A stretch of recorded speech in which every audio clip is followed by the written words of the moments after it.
Muchas veces nos sentimos angustiados cuando en algún momento de nuestras vidas vemos que hemos sido víctimas del sistema corrupto que embarga nuestro país, en lo que respecta el sistema judicial. Lamentablemente, tenemos un ministerio público parcializado, carente de un cuerpo investigativo. Estos en la mayoría de ocasiones actúan como si estuviesen justamente en el momento del hecho, trayendo consigo a sus víctimas, o sea, los acusados, como si fueran ganado para el matadero. Al final, somos condenados de forma dictatorial, aún mostrando pruebas de inocencia, como un criminal, sin importar cuántos niños quedasen huérfanos, así como el dolor y la marca que quedará dentro de cada uno de nuestras madres y el resto de la familia. Solo nos resta pedirle a Dios que sea la mano divina quien al final de cuentas haga su verdadera justicia. Entre verdades y mentiras. Amores prohibidos. Basada en hechos reales. En el capítulo anterior, es así como después de 4 meses, fui citado para una de las audiencias más importantes de este proceso. La Cámara Gesell, un teatro preparado para que allí se pongan en manifiesto toda clase de argumentos, los cuales en la mayoría de ocasiones son preparados por las autoridades competentes, psicólogos, médicos, abogados, ministerio público. Ellos se encargarán de preparar aquel show mediático, el cual manipularán y empujarán a sus protegidos, los cuales, aunque no en todos los casos haya sido, o no, víctima de abuso sexual. Estos muchas veces los empujan a decir lo que ellos quieren que digan. Mi abogado, quien en esos momentos no se encontraba preparado para defenderme, solo me decía: cualesquier declaración, déjala para el juicio final. Yo acababa de salir con una amiguita de una piscina y él me vio a lo lejos. Andaba en una camioneta y se me acercó, pidiéndome que me subiera. ¿Y la otra amiguita? De una forma inteligente, responde que éstas se separaron, tomando caminos diferentes. Sabía que sí decía lo contrario. Podíamos enviar a buscar a aquella testigo que nunca existió. Ya el majarete estaba preparado. Tienen una amenaza, una agresión, una violación forzada, un resultado médico que arroja rasgos antiguos en los labios de la adolescente. O sea, que hacía mucho que la que era niña ya no lo era. Solo faltaba la declaración de los padres, y el abogaducho que me representaba solo decía: cualesquier declaración, déjala para el juicio final. La madre de Tony, quien estuvo presente en todos los procesos, solo le pedía a Dios que todo saliera bien. Sin embargo, el muy ignorante del abogado que me representaba, a pesar de haberle explicado todo, punto por punto, explicándole la realidad de los hechos, no hizo nada más que darme falsas esperanzas. Pasaron los días, y en el transcurso de estos, conocí a un gran amigo, también víctima del sistema de injusticia que se vive en nuestro país. Era un muchacho de baja estatura, de unos 26 años de edad, querido por todos aquí, en el penal, a pesar de su deficiencia mental, pues en una ocasión me contó algo que me erizaron los pelos. Entre verdades y mentiras. Capítulo 10. La despedida de un amigo. Tony, al ver la angustia de aquel amigo, preguntó: Capo, cuéntame. Con lágrimas en los ojos, respondió: Cónchale, manito. Yo estaba enamorado de una muchacha. Tenía mucho tiempo con ella. Era menor, pero nunca le hice daño. Su madre era una mujer de dinero, con un cargo en la política. Me hicieron un expediente y me enviaron aquí. Su madre venía a visitarlo día por día, y en sus ojos se veía el consuelo de una madre que, a pesar de las condiciones de su hijo, no le había dado la espalda. Esa comida no le faltaba, hasta que el muchacho, a causa de una recaída que tuvo en la columna vertebral, fue a parar en sillas de ruedas. Muchas veces tenía que llevarlo al baño a asearse. Lamentablemente, mi amigo no pudo levantarse de esa silla de ruedas. Murió a causa de unas afecciones que invadieron parte de su cuerpo, incluyendo los glúteos. Recuerdo que en ocasiones gritaba por la impotencia. Ay, Dios, ya no quiero vivir. He demasiado sufrimiento. Ramonita. Entre verdades y mentiras. Es así como después de haber visto partir a ese amigo y al cabo de unos 9 meses, esperando causa tras causa y de manera rápida pero agonizante, llegó aquel día de forma sorpresiva, sin tan siquiera estar preparado. El abogado, quien se había ausentado durante todo ese tiempo, ahora tendría un nuevo reto. Ya en la sala de audiencia y en presencia de mis padres, abogados, jueces, ministerio público, querellantes, imputados y encargados de seguridad. Empieza el juicio, o más bien el circo. Enfrente de nosotros se encontraban 3 personajes, o sea, juezas, a quienes le apodaban las chicas superpoderosas.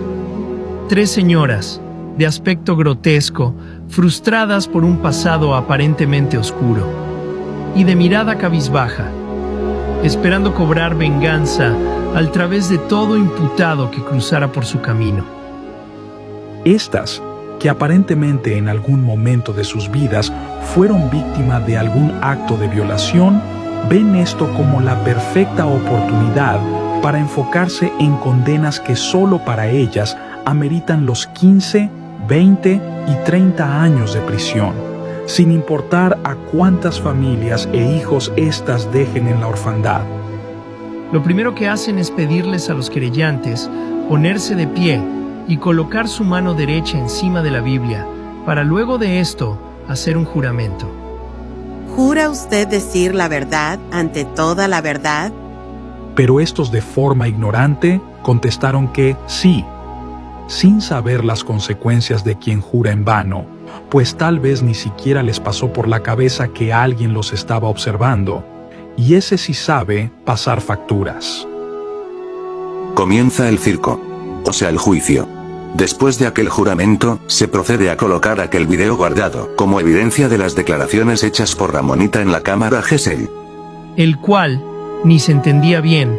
En ese momento él mismo presentó unas fallas como si el video lo hubiesen editado. Luego de esto, le tocó darle la palabra a los padres, quienes, de forma poco coherente, alegaban los mismos hechos, aunque con saltos y huecos, todos tenían una misma dirección. Joderme. La madre de esta, entre lágrimas dramatizadas, se hizo pasar por aquella madre responsable que siempre ha estado al pendiente de sus hijas. Hijas que ni siquiera residían con ella, pues la mayoría de su tiempo la pasaba en un drink vendiendo bebidas desde las 4 de la tarde hasta las 3 de la mañana. Al igual que el padre de estas, tiempo que sus niñas aprovechaban para salir de la casa y hacer de las suyas. Es así como en una de esas, Ramonita aprovecha dicho horario para amanecer una noche con Tony en un motel, palabra que utilizarían más tarde para decir que el imputado la llevó a un monte. Isabel estaba al corriente de todo, pues esa noche Ramonita le llamó explicándole que se iba a quedar fuera de casa. Esta fue solo una de las historias de tantas que ya ésta había cometido a espaldas de sus padres con tan solo 13 años de edad, muchas de ellas sin que Tony estuviera presente. Isabel, la mayor de las 3, estaba al tanto de la situación. En algunas de las ocasiones, llegó incluso a acompañarnos, junto con el padre de su primera hija, Michael, el muy malnacido que me hizo un autorrobo, auspiciado por la misma Ramonita. Esto se produjo en el momento en el que yo, por la confianza que les tenía, lo envié a comprarme unos productos. Este se desapareció en el camino, y entre búsquedas y búsqueda. Al encontrarlo horas después, nos dejó saber que le habían quitado el dinero. Fue la hermana de este quien me confesó que Michael estaba atravesando por una mala situación, por lo que ella no descartaría el autorrobo. Ese verdugo no tomó en cuenta, como cualquier ladrón, que mis intenciones eran las de ayudarlo, ya que faltaban días para que naciera su primera hija, sobrina de Ramonita. Ramonita. Entre verdades y mentiras. Una de las partes que más me llamó la atención fue cuando don Gregorio alardeó que él en una ocasión me citó para que hablemos del caso de Ramonita, cuando en realidad fui yo quien lo citó a hablar, a través de su número telefónico que la misma Ramonita me había facilitado. Ese día tenía intenciones de decirle a Gregorio lo que estaba ocurriendo entre Ramonita y yo, pero no me atreví. Le dije que quería mucho a Ramonita, a lo que éste preguntó: Siga disfrutando de Ramonita. Entre verdades y mentiras. ¿Qué tipo de amor es el que usted siente por Ramonita? Contestándole que era como de padre a hijo. Al mismo tiempo se hizo pasar por superhéroe, contando que él mismo me hubiese atrapado, viviendo prácticamente a cercana distancia, en donde en 2 ocasiones me dejé incluso ver por Ramonita. Era una figura fácil de conseguir, ya que nunca dejé mi trabajo. Estos cambiaron los argumentos, transformando las verdades en mentiras. Utilizaron cada frase a su conveniencia e incluso alteraron las versiones, con el fin de hacer el daño. El Ministerio Público, quienes actúan siempre como si estuvieran en el momento de los hechos, pedían 20 años. Llegó el momento y me dieron la palabra. No me quedaba de otra que defenderme y alegar que las cosas no sucedieron como ellos lo decían. En ese momento no quise abundar más, pues no sabía si diciendo la verdad me podía ayudar o perjudicar más. La pena por seducción es menos drástica que cuando es forzada. A ellos los asesoraron bien, pues tenían que buscar la forma de que yo no volviera a salir de la cárcel. Después de haber deliberado por un momento, todos esperaban con nerviosismo aquel veredicto. Todos de pie. Entre un sinnúmero de lecturas y entre violaciones de códigos y más, llegaron a la conclusión: 20 años de prisión en el penal de la Victoria. Por suerte, minutos antes de dicha sentencia, le había asesorado a mi madre no derramar ni una sola lágrima ante cualesquier adversidad, llenándome de fortaleza ante tal situación. Pero las cosas no terminaron ahí. Es en estos momentos en donde verdaderamente te das cuenta cuáles son tus verdaderos amigos, familiares y pareja sentimental. Pues esta última fue la primera en darme la espalda al cabo de unos meses. Te quiero mucho, el tiempo sabrá cuál será el verdadero resultado. Yo que fui para ti. Tu sonrisa, tu mirada, tu existir, significas mucho más. Mi alegría, mi esperanza de vivir. No entiendo por qué tuviste que mentir si yo estaba enamorado de ti. ¿Por qué mentiste? ¿Por qué dijiste que en tu vida nunca te hice feliz? La gente cambia y con el tiempo no creí llegar a perderte así. Y tus promesas y tus palabras, por la gente echaste todo a perder. Yo que fui para ti tu ilusión y el motivo de reírlo, de reír, lo dañaste. Tal vez yo fui el culpable también. Ahora dices que te hice daño. El culpable de lo hoy has de ser. Una perdida sin rumbo fijo que en la tierra no puedes tener los pies. Pero ¿y tus mentiras? ¿Dónde las dejas? Si por ellas se caído evaden. Donde hasta ahora es casi imposible recuperar el tiempo del ayer. Donde reímos, también lloramos. Donde reímos, también lloramos. Donde al principio todo iba muy bien.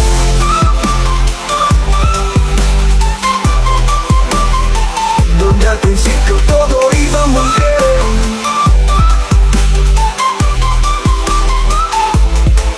Pero la gente siempre daña las cosas, tanto que arriesgué. ¿Para qué? Tú significas mucho para mí.